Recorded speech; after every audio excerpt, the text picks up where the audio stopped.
में सबसे ज्यादा सीटें जीतने के बाद समाजवादी पार्टी प्रदेश की सबसे बड़ी पार्टी बन गई।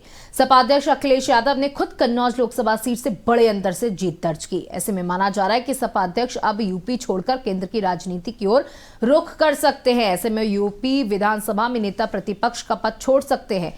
नेता प्रतिपक्ष का पद चाचा शिवपाल यादव को दे सकते हैं या फिर यहां भी पीडीए की झलक देखने को मिल सकती है। अखिलेश यादव वर्तमान समय में मैनपुरी की करहल सीट से विधायक है। दिल्ली में अखिलेश यादव ने कहा है कि बीजेपी की बड़ी हार यूपी में हुई है, जहां सवाल सरकार बनने और ना बनने का तो है ही। सरकारें बनाकर उन्होंने कहा कि सरकारें बना करती हैं और सरकारें गिरा करती हैं। सरकार में बहुमत ना हो तो बहुत लोगों को खुश करके बनाई जाती है।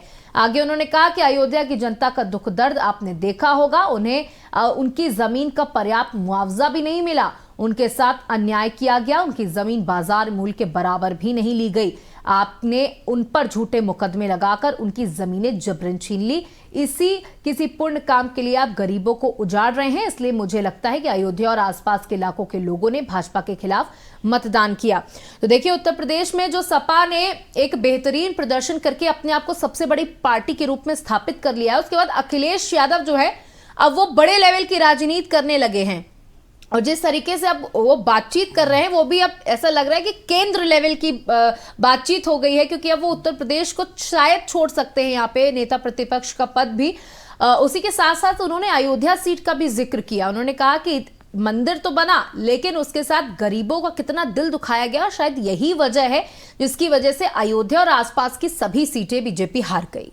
देखिए, वैसे अगर अखिलेश को जी 5-10 सीटें मिली होती तो भी इनका इतना हौसला नहीं बढ़ा। बिल्कुल बिल्कुल। लेकिन एकदम 37 सीटें मिल जाना और कांग्रेस के साथ उनमें 43 हो जाना, ये एक हौसला। अब इनको लगता है कि अब हम राष्ट्रीय राजनीति करें। और क्यों करें? अगर आप क्रम देखिए तो नंबर 1 पर है बीजेपी 240, नंबर 2 पे कांग्रेस 99 और नंबर 3 पे कौन है? समाजवादी पार्टी। माने राष्ट्रीय स्तर की भी पार्टियों में तीसरे नंबर की है। बिल्कुल। और इसीलिए इनका महत्व बढ़ गया। अब आप देखिए, आज जब ये देश दिल्ली में, तो एक तो इनसे बातचीत की जा रही कि सरकार की क्या संभावनाएं हैं, ये तलाश भी रहे। लेकिन वहीं दूसरी अगर आप देखिए तो आज इनसे कौन मिलने जा रहा? पश्चिम बंगाल के जो प्रतिनिधि अभिषेक बनर्जी, जो ममता बनर्जी के भतीजे हैं, वो ममता बनर्जी तो बैठक में आई नहीं, वो जाकर के विचार विमर्श कर रहे हैं अखिलेश से। एसटी हसन जो मुस्लिम के लीडर्स हैं और जो पहले सांसद थे, वो माने दिल्ली आवास पर बड़े राष्ट्रीय स्तर के नेताओं का एक जमावड़ा लग रहा है और वो अपना कद भी अब तेजी के साथ बढ़ा रहा है। इसीलिए ये कयास लगाए जा रहे हैं कि अब अखिलेश जो है, क्योंकि एक और बात है कि कन्नौज का गढ़ भी अब नहीं छोड़ना है बिल्कुल, और न तोड़ना है, क्योंकि अगर टूटा तो फिर ये बड़ी मुश्किलें होंगी। क्योंकि ये माना जा रहा है तो ये इन्होंने पुनर्स्थापित किया। जैसे एक बाबू सिंह कुशवाहा है जौनपुर में, मायावती के नाक कान सभी थे वो वही, और भ्रष्टाचार में बड़े लिप्त थे, कैबिनेट मिनिस्टर थे, क्या तूती बोलती थी।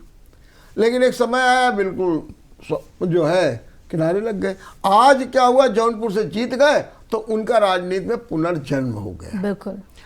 डिम्पल जिस तरीके से कन्नौज में हारी, उसके बाद से अब इनको लगा कि भाई देखो अपने गढ़ को रखो समा। और देखिए, एक और भी बात है कि सैफई ने अपने परिवार के पूरे गढ़ को संभाल के रखा। बिल्कुल।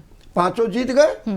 और इटावा जहाँ वो रामशंकर कटेरिया जीते थे, मंत्री थे, वो भी हार गए और वहाँ पर जितेंद्र गोरे जो है वो वहाँ से जीत गए। तो मेरा कहने का मतलब ये है कि अब उनके सामने ये है कि राष्ट्रीय, हाँ, जहाँ तक बीजेपी सोच रही होगी कि विपक्ष में कौन होगा, तो उन्होंने बना रखे, उनके चाचा ही हैं। नहीं चाचा है तो पीडीए से अब लाल सिंह वर्मा है, राजभर है, ये सब में किसी को बना देंगे। और विपक्ष, हाँ, अगर मुख्यमंत्री बनने की कभी स्थिति भी आए, मतलब 27 में, तो 27 में आएंगे, चुनाव लड़ेंगे, अगर मुख्यमंत्री बनने की स्थिति आएगी तो मुख्यमंत्री बन जाएंगे, तो मेंबर ऑफ पार्लियामेंट से ज़्यादा महत्व उसका हो जाएगा। तो वो मुख्यमंत्री भी बन सकते हैं, उनके लिए विकल्प सब खुले हुए हैं और वो अपना करेंगे। लेकिन राष्ट्रीय स्तर पर सपा को चमकाएंगे और जो तीसरी राजनीतिक दल बन गई है उसको और जो है वकअप करने का काम करेंगे। बिल्कुल, इसलिए वो इस्तीफा दे सकते हैं प्रतिपक्ष पद से। बिल्कुल, तो 2004 के बाद मुलायम सिंह ने इस तरीके का प्रदर्शन लोकसभा चुनावों में दिखाया था, जिसके बाद अब सीधे 2024 में अखिलेश यादव ने उनसे भी बेहतरीन प्रदर्शन करके दिखाया। और तब जब कहा जा रहा था कि मोदी की आंधी चल रही है, उस बीच उत्तर प्रदेश में जिस तरीके के नतीजे समाजवादी पार्टी की तरफ से आए, उसने बीजेपी महकमे में खलबली मचाकर रख दी। फिलहाल खबरों में इतना ही, बने रहिएगा ABC न्यूज के साथ। नमस्कार।